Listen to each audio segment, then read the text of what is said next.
Some legends are told, some turn to dust or to gold, but you will remember me. Remember me for centuries. Just one mistake is all it will take to go down in history. Remember me for centuries. Hey, oh, oh, hey, hey, remember me for centuries. Mama died my teenage dreams. No, there's nothing wrong with me. The kids are all wrong. The story's all long. Heavy metal broke my heart. Come on, and let me in. Bruises on your thighs like my fingerprints. This is for your match. Knockers at your pants. Never meant for you to fix yourself.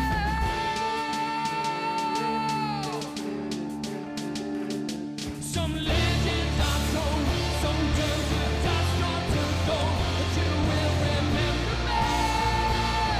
Remember me for centuries. Just one mistake is all it will take. Go down in history. Remember me for centuries. Hey, yeah, oh, hey,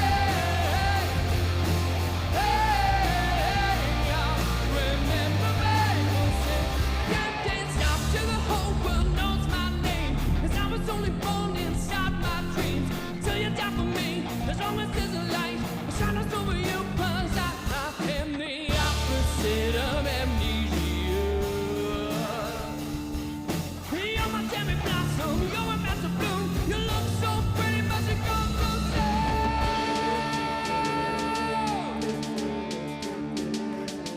Some legends are told, some turn to dust or to gold, but you will remember me. Remember me for centuries. Just one mistake is all it will take. Go down in history. Remember me for centuries. Hey, yeah, oh, hey, remember me for centuries. We've been here forever, and here's the frozen proof. I could scream forever. We are the frozen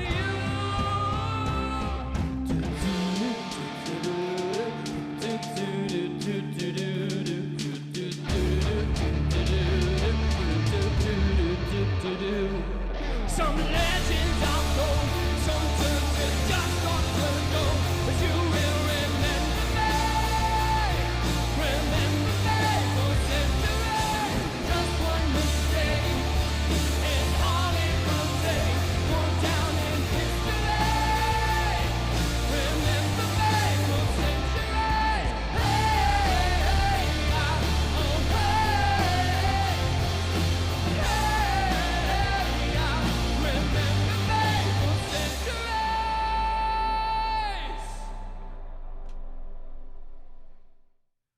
Wow, what an incredible song by Brad and the Crosspoint Band, Centuries, Remember Me for Centuries. And welcome to Crosspoint, because this weekend we're talking about the legacy we leave. And speaking of legacy, it's a weekend when we remember the life and legacy of Dr. Martin Luther King Jr. I mean, it's going to be an incredible day. Listen, my name is Mark. If we have not had the chance to meet one of the pastors around here, and today we're continuing a series we've been really excited about, Better Decisions, Fewer Regrets, which is something that I think we all would love as we head into 2022. Now listen, we'd love to connect with you through this thing we call the digital connection card, and you can access that by clicking the button in the stream or by texting the keyword connection to 25827. If you're a regular partner, you kind of know the drill. If any of that information has changed, go ahead and make those changes for us. If this is your first time with us and you're a guest, man, we certainly hope that this is not your last time tuning in here online, Crosspoint Online. We're glad that you're here. Put as much information on that connection card that you feel comfortable sharing, and if you put your mailing address on there, we've got something coming to you in the mail. Just say thank you for hanging out with us today. Now, this is lots of fun. We're kicking off the new year with some cool opportunities to love our community generously. Each month, we're going to have some really cool and tangible opportunities to love and serve our community outside of these four walls through a thing we call Project Go. This month, we're going to be caring for community educators and school professionals by showing our appreciation for all their hard work. We have two ways you can participate and love educators. The first way is a personal way. Maybe you want to bless the educators in your life, in your school district, maybe your kids' teachers or their administrators. Maybe you just want to bless them. Tell them thank you for a good job. Send them an email, send them a note, something personal for you to do from your family to those who impact our next generation. Now, here's the second thing. It's more of a corporate experience. Together, we can actually be a blessing to some schools. We partnered with some schools, and we have about 100 teachers that will be a part of Project Go. Here's what we want to do. We want to sponsor a lunch and write a thank you note to them. It's $10 for a lunch. They're going to get an amazing lunch and a personal note from you just to say thank you for doing what you do for the next generation and being a part of their lives, especially in this season. Now listen, we are not door dashing them lunch, which means we also need a delivery team. So if you're interested in being a part of that delivery team, you can mark that on your connection card, and we'd love for you to be a part of it. Now, we all know that life can be complicated, but there's one thing we've discovered to be true. Life is better connected, and connected not in a square, but in a circle, together. Small groups, that's right. Small groups kicking off this week for this series, Better Decisions, Fewer Regrets. We have online groups available. Let us know if we can help you find a group, or check them out on your own at getconnected@crosspointweb.org. Another way to get connected, if you're in the local area, is to join a volunteer team. We're looking to open up additional kids' environments in the 10:30 service this year.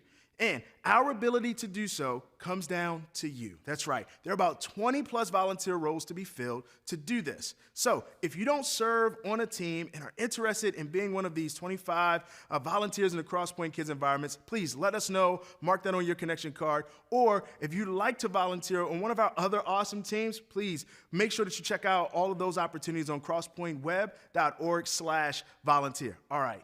We've got a great service plan for you today. And whether this is your first time with us at Crosspoint or you're tuning in every week, if you're looking to start the new year strong, you're in the right place. Before we jump in, here's a quick look at one of our favorite weekends that's coming your way soon, Game Day 2022.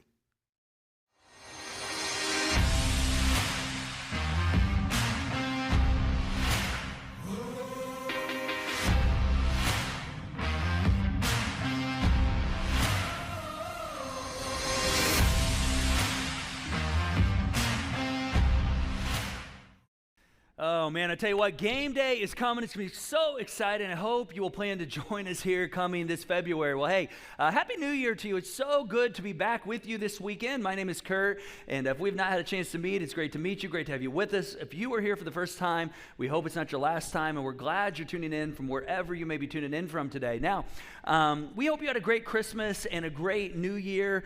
We're in the third weekend of 2022. Did you guys all have a good start to 2022? Yeah, okay, good, man, awesome. Well, I tell you what, it's been a season, here, and it's been a season for us. We had a great run at Christmas, great run of Christmas Eve services, 7 services over the week of Christmas, and then, of course, in the middle of that, we taped New Year's Eve at home so that we could have an experience online for you to come into your home, and then that also allowed all of our staff and our leaders and our volunteers here at Crosspoint to have a Sabbath rest as we got to the last weekend of the year and began 2022. Now, in our family, just before Christmas, one of my daughters, she began to come down with some COVID symptoms. And of course, the big question is it a cold? Is it allergies? Is it COVID? And so, we had her tested along with a couple others of our family members who were at the time having some symptoms, and all the results were negative. So we're like, all right, we're going to keep going through the season. And we do testing pretty regularly in our family. In fact, I test pretty regularly because I'm interacting with people on a regular basis and in front of people. And so, it was just one of one of those things where we do everything we can to stay safe and play our part in the role. And so we did some traveling right after Christmas, and our family was together in the car and tight spaces and hotel rooms. And the symptoms continued for a few more days, and so we tested again. And, this time, 2 of our family members came back positive, which we were like, oh my gosh, what are we going to do? Because we just spent a whole bunch of hours in a small van, a big van, but a small vehicle for 6 of us together. And so, we kind of put them into isolation, and we call it the COVID cave in our basement. That's what that took on the name of.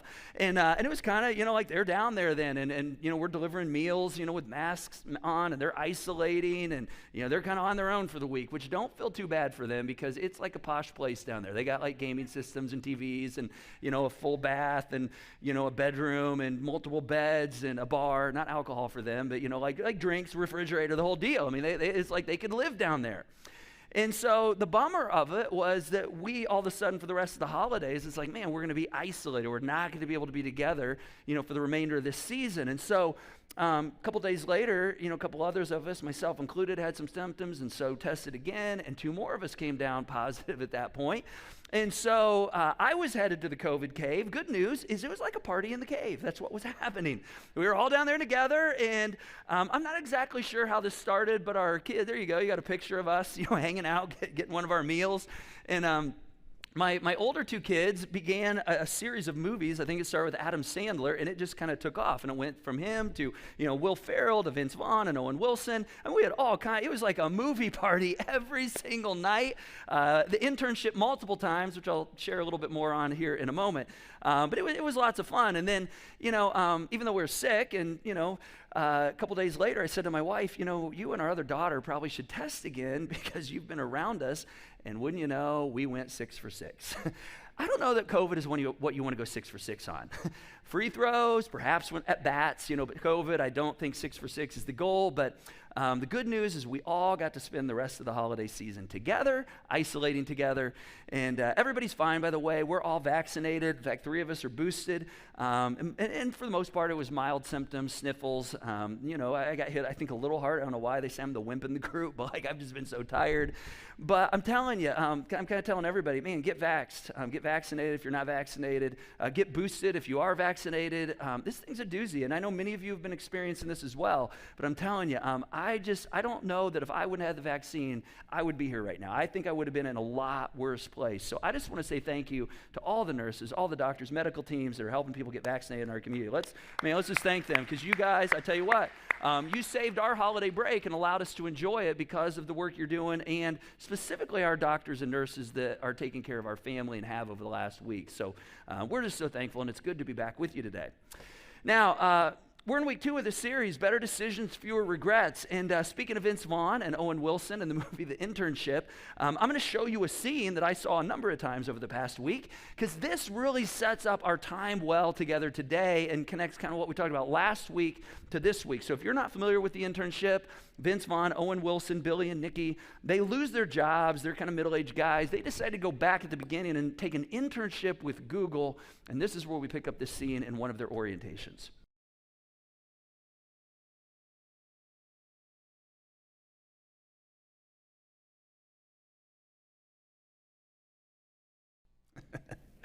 I'm not going to dress it up. Today didn't go well. Man, I tell you what, last week, Chris helped us unpack this kind of overlooked relationship between great questions and great decisions. And, if we're honest, in many ways, our decisions are no better than the questions that we ask or the questions that we don't ask. And so in this series, we're giving you 5 questions, one every week. And we just are saying, hey, if you use these questions, every time you make kind of a decision of any magnitude, whether it's relational or academic or professional or, financial, whatever it might be, these will really help you begin to make better decisions. And so last time, we introduced the first of our 5 questions, which is the integrity question, which is the question, am I being honest with myself really?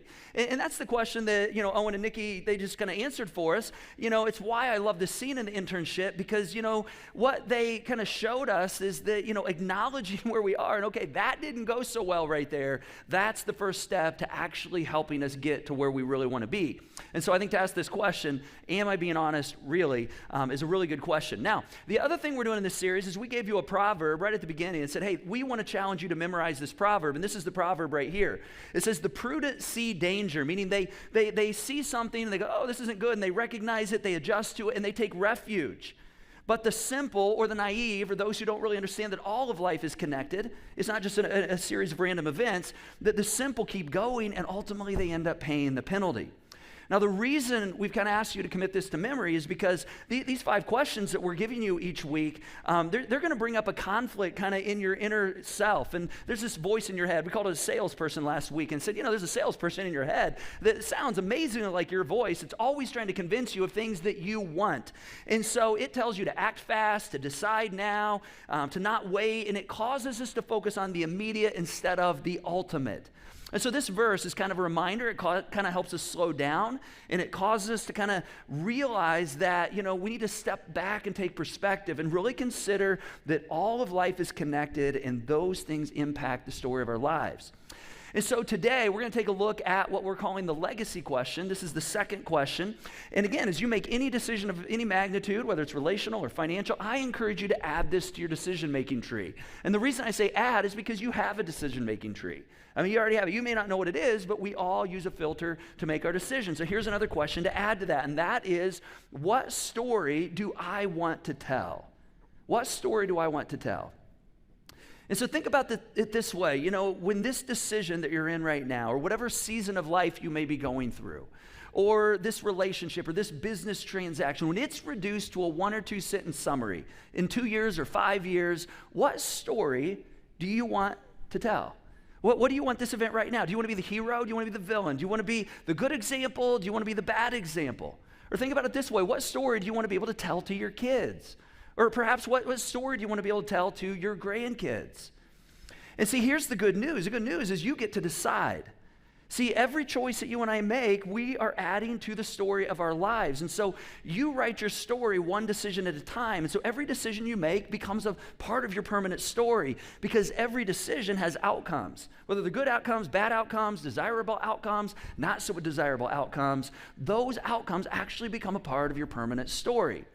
Now, for instance, say your boss comes along and says, hey, I want you to lie to your client about this particular issue. And so you lie to your client. You do what your boss tells you to do.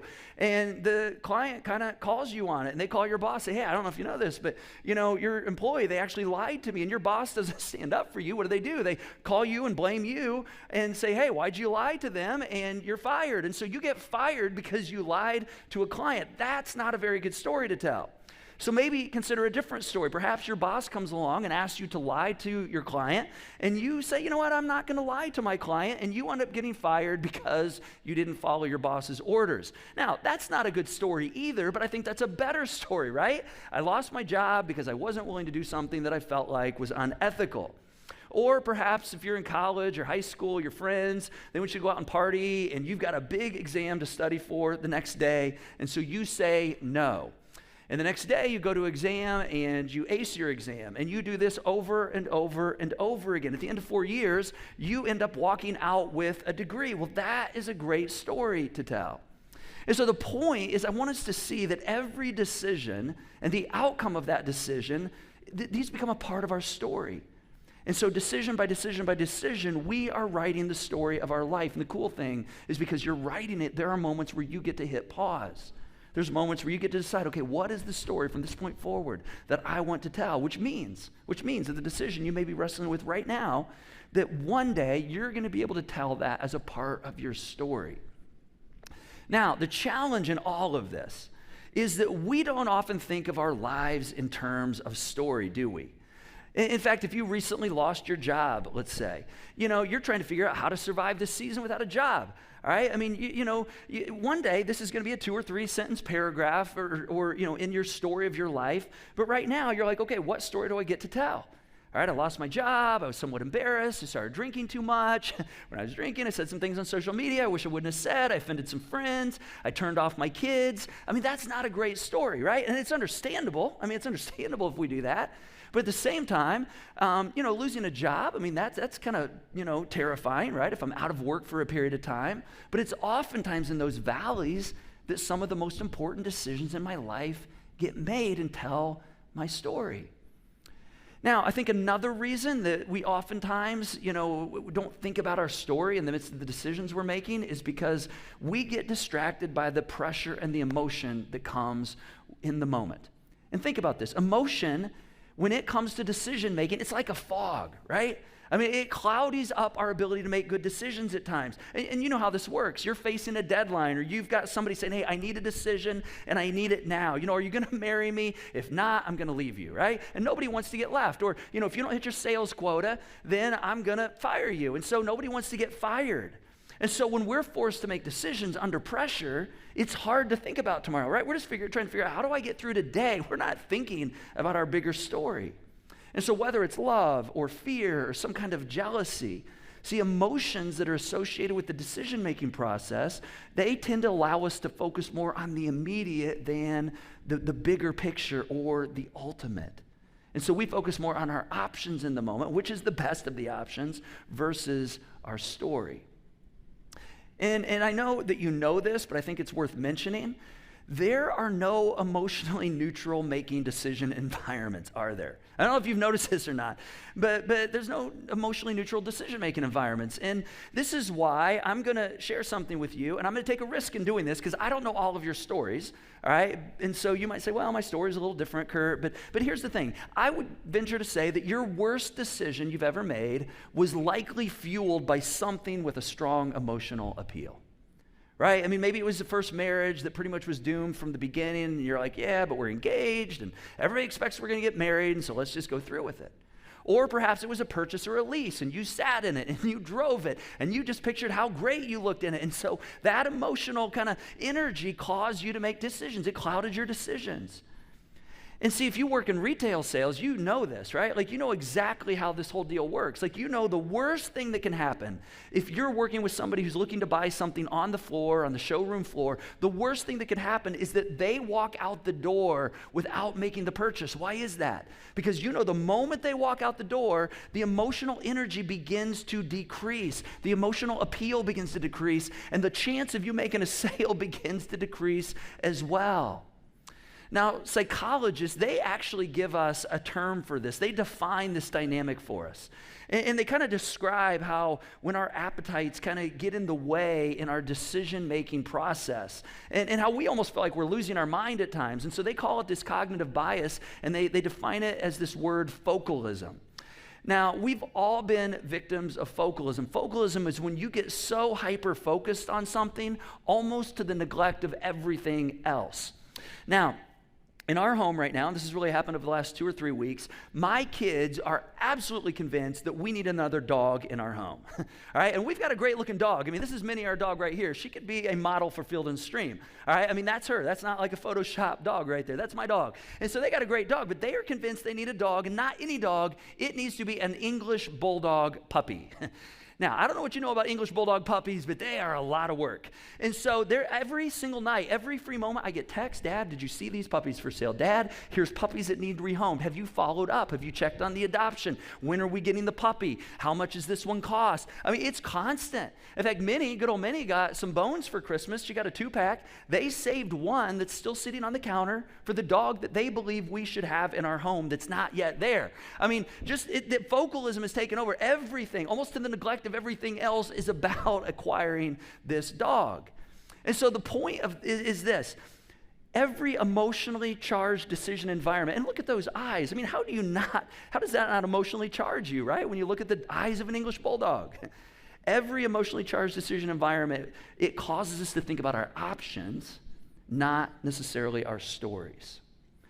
And so there's just a good practice I want to kind of give you as we think about this, that when you're confronted with anything or anybody that just has a strong emotional appeal to it, that I want to encourage you to push pause instead of play in that moment. All right, this might be the best walkout you can walk out of here with this weekend. When you experience a strong emotional appeal, just use that to cause you to trigger a pause. Maybe take a step back instead of leaning in. Now, that doesn't mean he's not the one. All right, it doesn't mean the English Bulldogs may not end up in our home at some point. All right, it doesn't mean that it may not be it's not a great investment opportunity, or that job is not the perfect job for you. It might be the perfect job for you. But in spite of that, when we pause and step back, anytime we experience a strong emotional appeal, what happens is that appeal begins to cloud our judgment. When we step back and we begin to get out of that environment, we begin to maybe phone a friend, we begin to get our bearings and say, okay, what does this have to do with the bigger story in my life?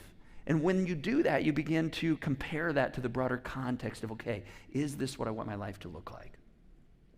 Now, I want us this weekend to look at a story that will help us better understand this from the Old Testament portion of the Bible. And so we're going to look at this story of a guy by the name of Joseph.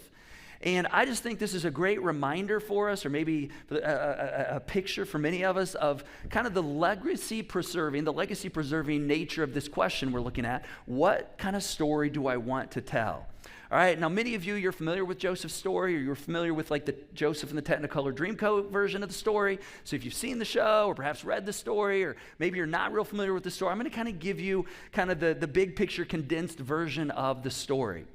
So around 1800 BC, there was a 17-year-old young man by the name of Joseph. He was the 11th of 12 sons in his family. Now, he finds himself in a no-win situation, but not of his own making. All right, and so his father Jacob made him kind of the preferred son. He loved Joseph more than any of his other sons. Now, the reason for this is because Joseph's father loved Joseph's mother more than all of his other wives, which explaining that is a story for another day. All right, but this, as you can imagine, made his brothers jealous. And so their jealousy got the best of them. And so one day they decided, hey, we're going to knock off our youngest brother, Joseph. And so that's what they go to do. They take him out, they're going to kill him, but they kind of have a failure of nerve in that moment, and so they decide to sell him to a slave trader instead of kill him. And then they go home and they tell their dad, we don't know what happened to him. We think a wild animal killed him and ate him. Now, these 11 young men, think about this. They have a secret now that they have to live with for the rest of their lives. I mean, think about this. This is a chapter of their lives they're not going to be able to probably tell. I was so jealous of my youngest brother that I, along with my 10 other brothers, we beat him up, we sold him, we told our dad he must have been killed by a wild animal, we broke his heart. And that's not a great story, is it? Now, here's the implication. Joseph's brothers, get this, they're liars for life. And if you don't hear anything else today, I want you to just kind of latch onto this for a moment. Please, don't decide anything that will make you a liar for life. Because, I mean, whatever the trade-off is in that moment, it's not worth living with that thing in your story for the rest of your life. Now, back to Joseph. Joseph ends up on an auction block in Egypt. And while he's on this auction block, he's purchased by this military officer named Potiphar. And so Joseph has a decision to make. He's now a slave. Am I going to run, or am I going to do what most slaves do? Am I going to do as little work as possible with as bad an attitude as possible? Or am I going to throw myself fully into this new role as a slave and serving this family with everything I've got? Which is kind of interesting for a rich kid who kind of had everything he ever wanted, was pretty entitled to have to consider at this point in his life. Now, here's what makes this story so relatable for you and me. All right, see, none of this so far in Joseph's life was because of anything he had done. Somebody else took control of his life. Somebody else took control of his story. And so his story, perhaps like your story, it was hijacked. I mean, it was commandeered. It was taken over, right? And he's like, I got screwed. Somebody kind of interfered, and my life looks this way now because of somebody else's actions. But see, somehow Joseph, he overcame this. And he refuses to just throw up his hands and like let fate have his way. And so instead, he decides to lean head first into serving Potiphar's family as if Potiphar's family was his own. Now, just think about this for a moment. Think about how amazing this was. I mean, think about your life right now. Think about everything you've experienced over the last 2 years. Think about all the things you've experienced during this COVID season that are out of your control. All these things where it's just easy to throw our hands up and be like, oh my gosh, I didn't choose this. This is somebody else's doing. Think of all the emotions, all the frustration that you have experienced, that I've experienced over the last 2 years. Think of the anger. Think of the apathy. Think of it doesn't matter what I do. I'm just going to take care of myself. I'm going to take care of my life. I'm not going to live my life in regard to others. I mean, think about what the story of your life might be telling. I mean, think about how easy it is to go, yeah, I'm going to just take care of me. I mean, everybody's kind of out for themselves. I'm going to take care of my interests, my needs first. I'm not going to really worry about how my life is affecting other people's lives. I mean, just think for a moment, what if right now, the decisions that you're making right now were actually writing the story of your life? Like, what would that story say? See, eventually, Potiphar notices that Joseph has just totally leaned into this thing. And so he gives Joseph more responsibility. He makes him the head or the master of his entire household. Now, that's a story worth telling, right? I mean, think about this. His story is like, I was kidnapped, I was sold twice, I was a victim, but I chose to not let the role of a victim dictate my life. And so, I mean, Joseph is choosing the story that he's writing. But then, see, the background track changed again.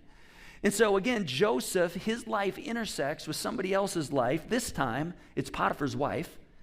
And again, by no fault of his own, he finds himself in a no-win situation. In fact, in this moment, Potiphar's wife, she goes to Joseph and she insists, she says, Joseph, I want you to become my lover. Now, he was probably going to be one of many lovers for her. All right, and so Joseph basically has two options at this point, neither of which are ones that are going to create good outcomes. Now, understand also in this culture, this ancient culture, this wasn't just like a moral issue for him. I mean, today it might be a moral issue. Back in these days, this was like a life or death issue, or really a death or death issue. I mean, as he thinks about this, the way this plays out, it's probably going to cost him his life either way. Now, if you're a student in the room, if you're a junior high, senior high student, college student, somebody tuning in that's in your student years right now, and you're going, okay, this is where I check out the story. This is getting beyond my life right now, not so fast. Because remember, Joseph is probably 17 years old, maybe 18 by this time. And so once again, in this moment, he opts for a better story.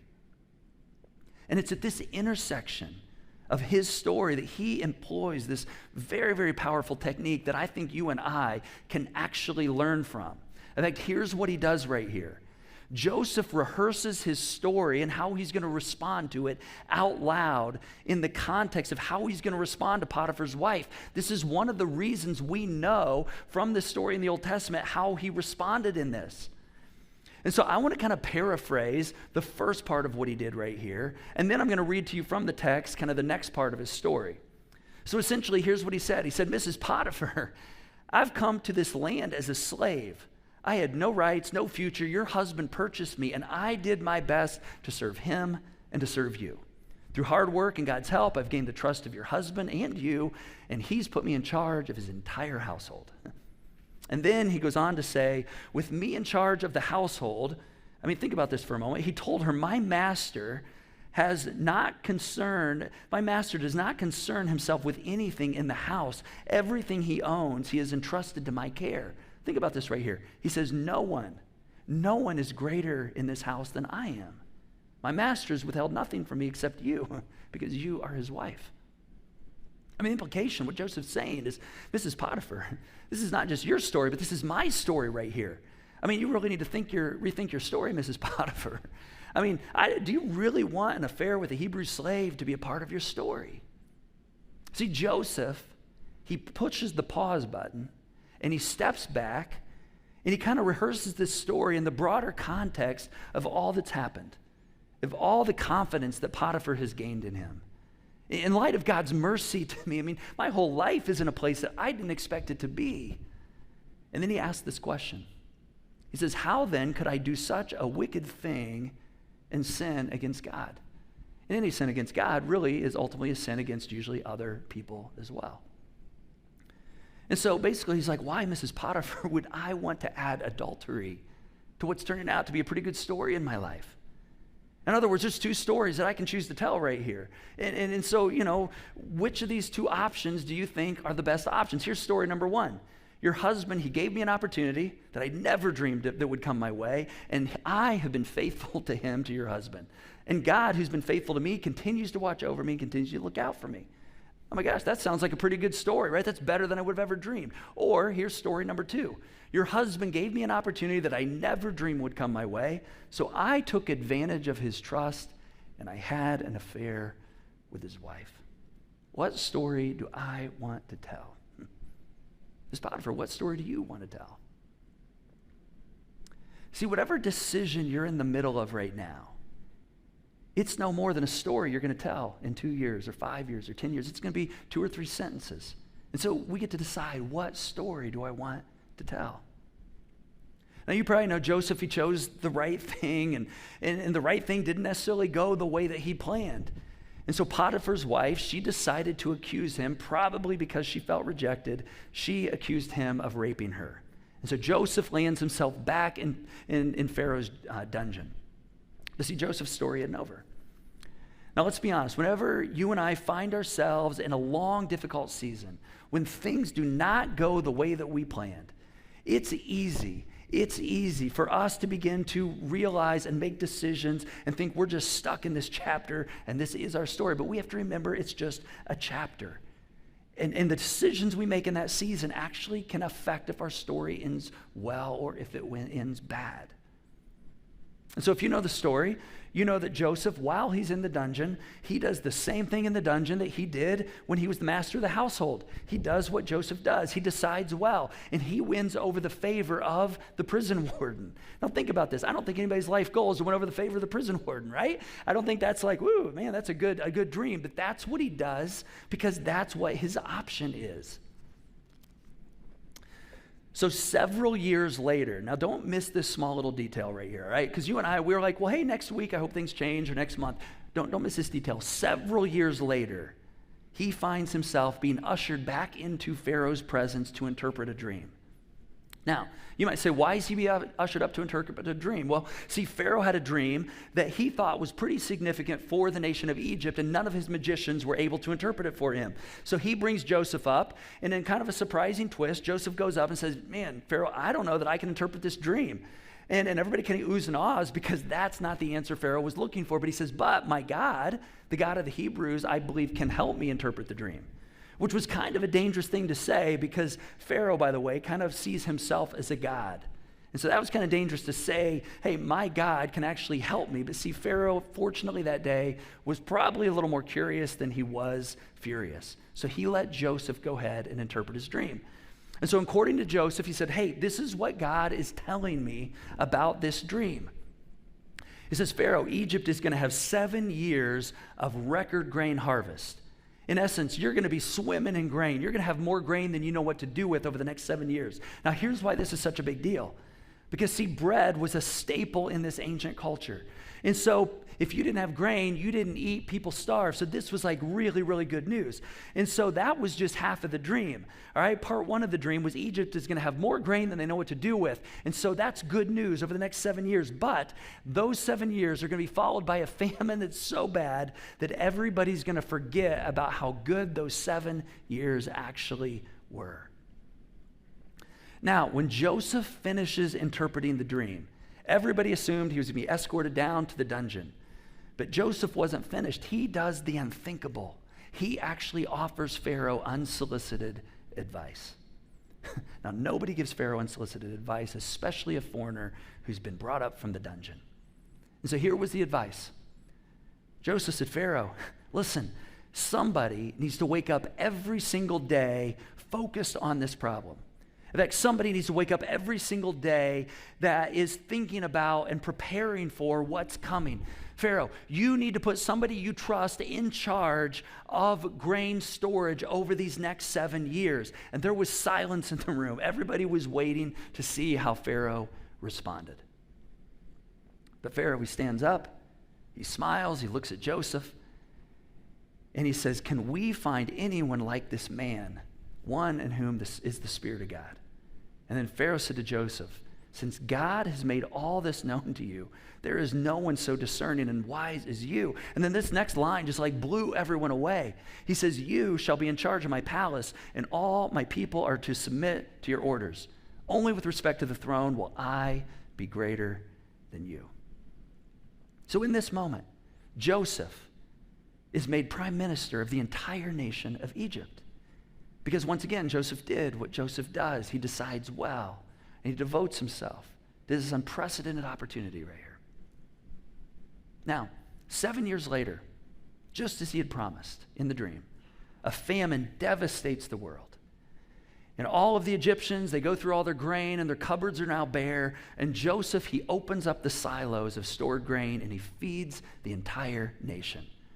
And before long, people from all over the region, they hear that Egypt has grain, so they start caravanning to Egypt so they can buy grain, including, get this, and this is so amazing. If you know this story, you know what's about to take place, including Joseph's 10 brothers. Right? And when they arrive in the community, Joseph's out in the community, and he recognizes them immediately. But see, they don't recognize him because he's now 30-some years old. They haven't seen him since he was a 17-year-old young boy. They thought he's probably dead. He's probably shipped off somewhere. Now, if you've read this story, and if you haven't, you should. There's so many details that we're not getting into right here. But here's what I want you to see. Joseph reveals his identity to his brothers. And it would be an understatement to say that they were shocked. Not only were they shocked, I think they were terrified. In fact, they began to beg him for mercy because they believed that he should punish them as they would probably punish him if he had done to them what they did to him. But see, here's the point of the story. Joseph wasn't anything like his brothers. And you know why? Because throughout his life, he refused to react.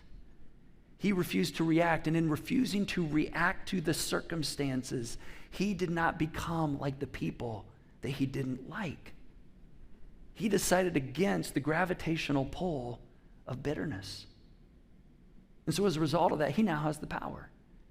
He's now free from his past. And he's free to write a better story. He's free to write a story that has a different ending. And he decides to write a story that's worth telling. Because in that moment, he made a decision. I'm not going to let revenge be a part of my story.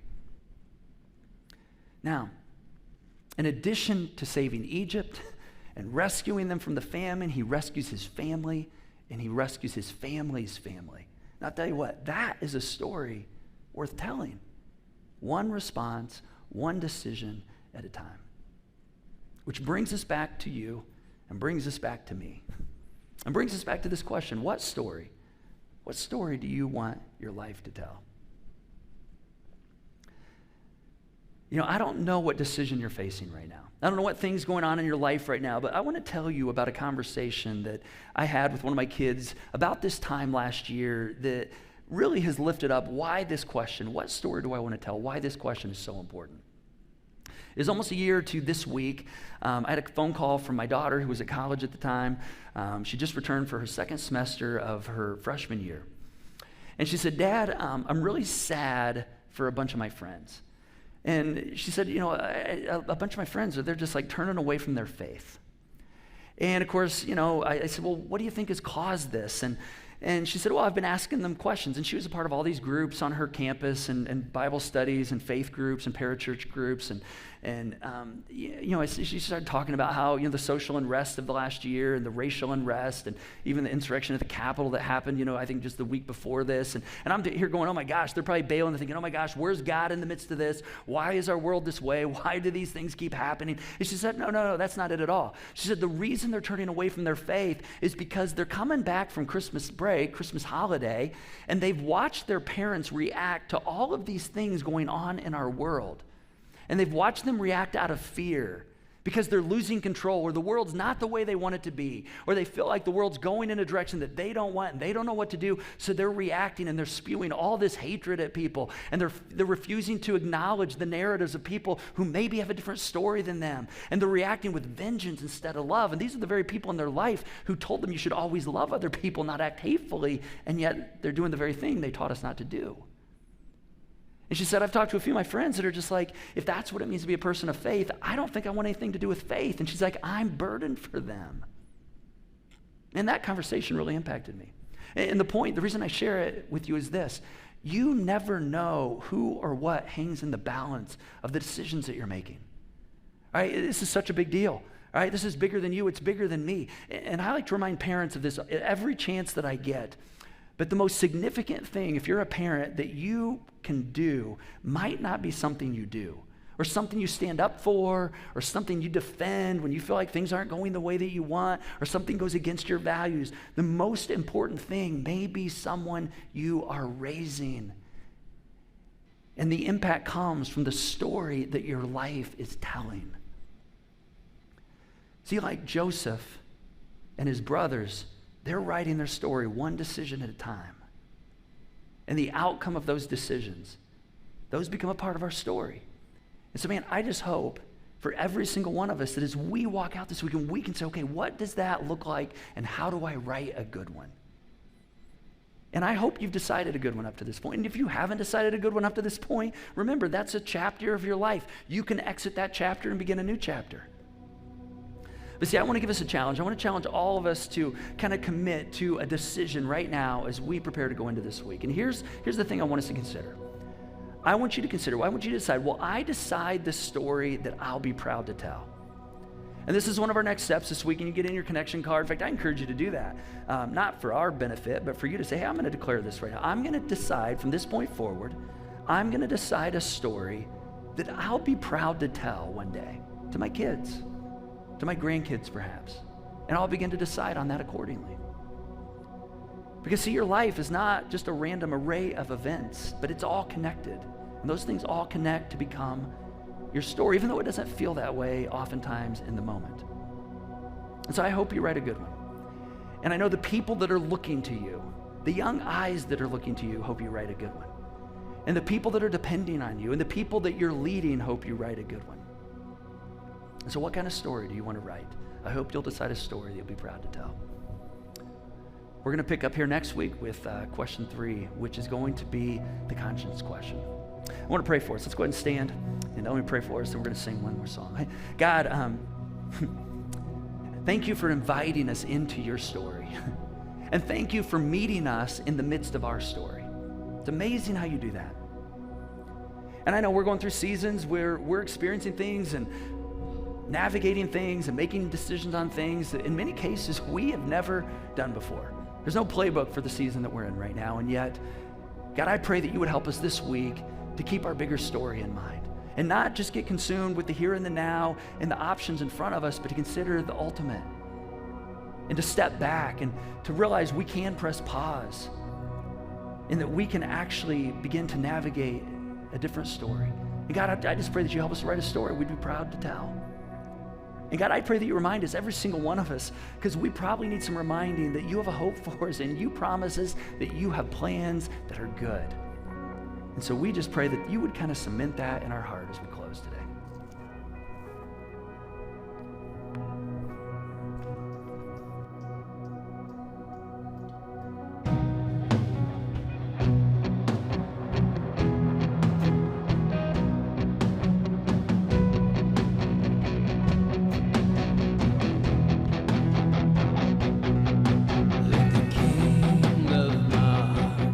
Be the mountain where I run.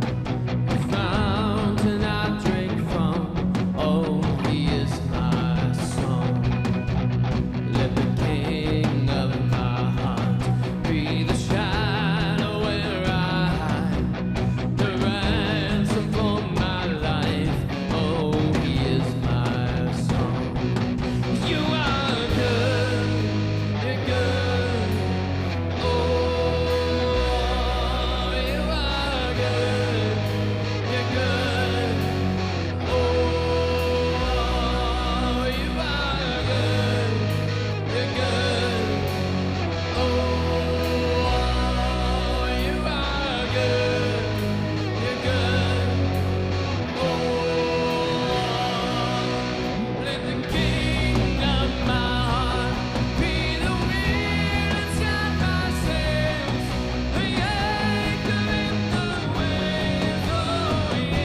never gonna let me down. Put your hands together.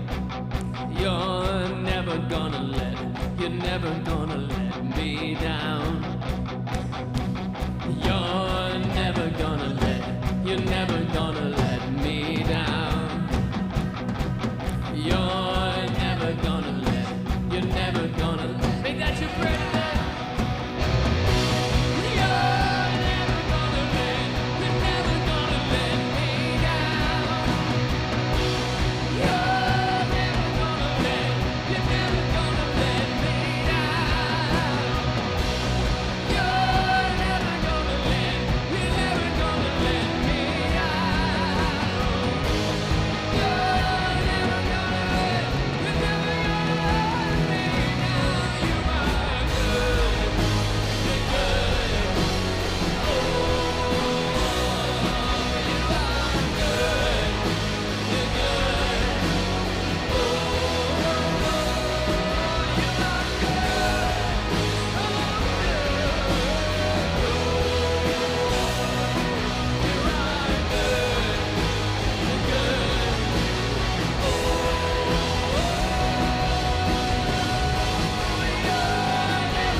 Thanks for joining us today at Crosspoint Online. If there are any ways we can serve you or pray for you this week, please let us know on that connection card and make sure that you hit send on that connection card. And if you'd like someone to pray with you today, please text the keyword need prayer to 25827. Hey, thanks for joining us, and we hope to see you next week for part 3 of Better Decision, Fewer Regrets.